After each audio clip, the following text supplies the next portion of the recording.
nag-imbento sila ng W-clip para mapadali mo yung trabaho. Sa mga basher ko na walang tibay yung W-clip, ito, sobrang kapal niyan. Kaya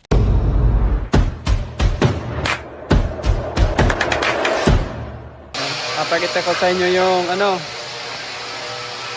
materialis na ginagamit sa pagkikisame. Bali ito, tawag dito W-clip.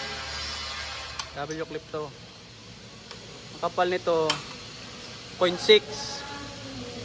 Ito naman carrying channel, bali 0.6 din to. Walang gel, makapal din to. Halos parehas lang ang kapal. Ito naman metal paring. Ang gamit niyan, itong ulang gel na to, ang gamit nito ganito. Bali ito, itong tenga na to, kailangan pumasok siya dito sa kanal na to, sa dalawang ito. Kaya may may parang hook kasi para yan diyan sa walang gel. Yan, kailangan pumasok yan. Ganyan. Tapos pag kailangan bago nyo ito ipasok, nasa carrying channel. Yan. Pag lumapat na siya, sa kanya ito itutupi ito. Kabilaan yan. Kabilaan. Tapos saka nyo i-repeat dito. Yung iba, sabi sa amin ng iba, wala daw tibay ang W-clip.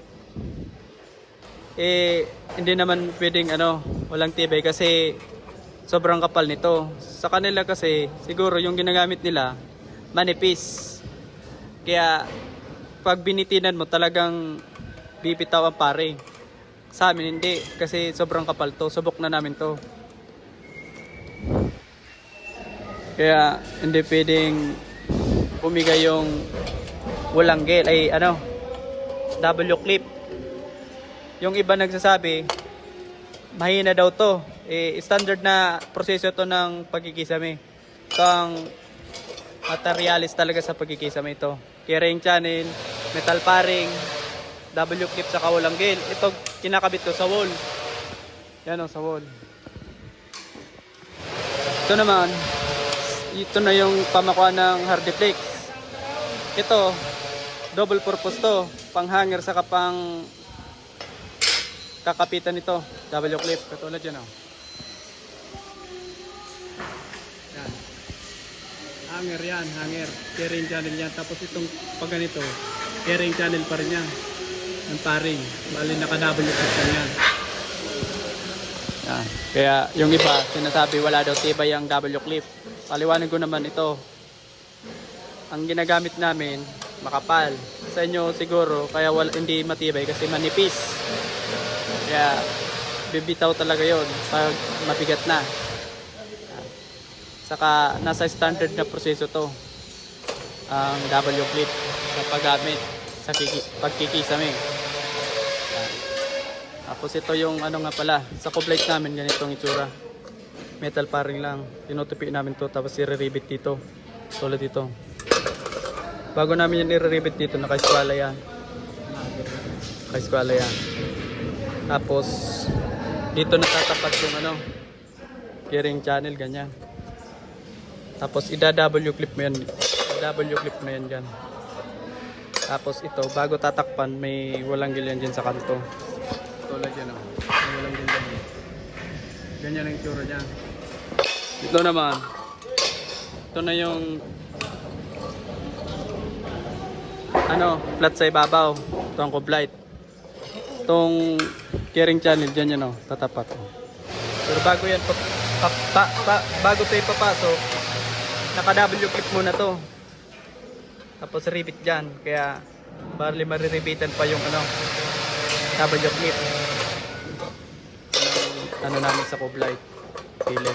Bali ito maiksi lang to. Kasi sa CR to ikakabit. Sa CR lang to. Paikot ng CR.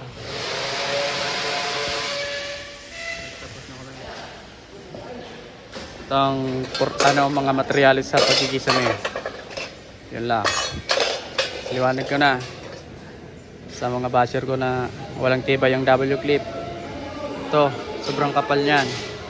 Kaya matibay ito. Sa inyo, walang tibay kasi manipis. nipis ata yung ginagamit nyo kaya walang tibay. Ito, sobrang tibay ito. Pwede mo na nga itong gawing higaan sa ibabaw. Kung pwede lang. Kaso, hindi pwede kasi pangkisa nila.